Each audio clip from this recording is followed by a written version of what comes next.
In the year 1865, there was an old graveyard, an abandoned one, with ghoulish and terrifying events happening on the night of October 31st. This was the first Halloween in many years that was forgotten. No one speaks of this place. No one dares to enter. Anyone who has entered has never left, or at least it is believed to be so. You see, there is one soul who dares to tell the tale of the dark, ambient place that is forever forgotten and abandoned. No one can hear you scream for help, for it is tucked away in the forgotten village of Nicobot. I walked miles and miles to find the desolate village. This was centuries later that I was told this terrifying tale of Spooky Acres Cemetery. You see, my dear distant friend decided to tell me this ghastly tale of the unknown, the dead, and the abandoned.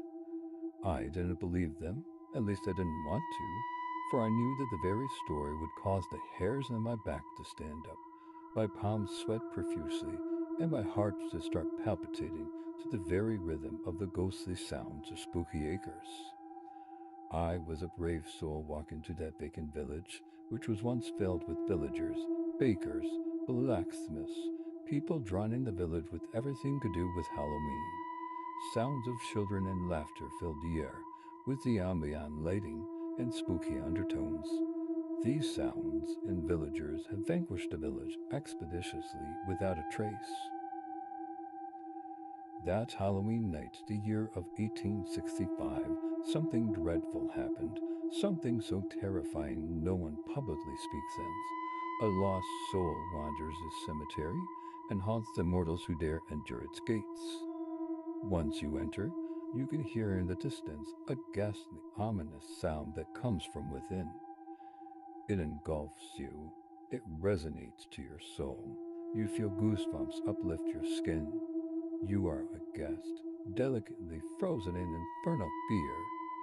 You become torpid. A callous swelling engulfs your throat. You can't even whisper. You try, but just a wheeze emerges from your freezing lips. You exhale the frigid air.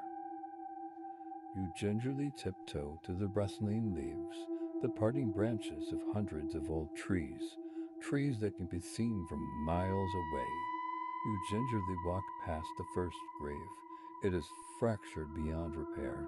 You cannot make out the name or the years. Snap! A branch is broken into two. You grab your heart, for you thought something was about to emerge. After you finally catch your breath, something has caught your eye. You can't help but walk forward to it, fixated on the eerie glow of the light on the next gravestone. You walk ever so slightly towards it. The light gets brighter and brighter. You look up. It is a floating lantern. How is this lantern floating in midair, you ask? By the spirits haunting this cemetery. Every Halloween night they come out to surprise you, to terrorize you, to cause your heart to freeze in fear. Don't stare too long at the light, or you may become to be a part of the immortals, the ones who never leave this cemetery. Or do they?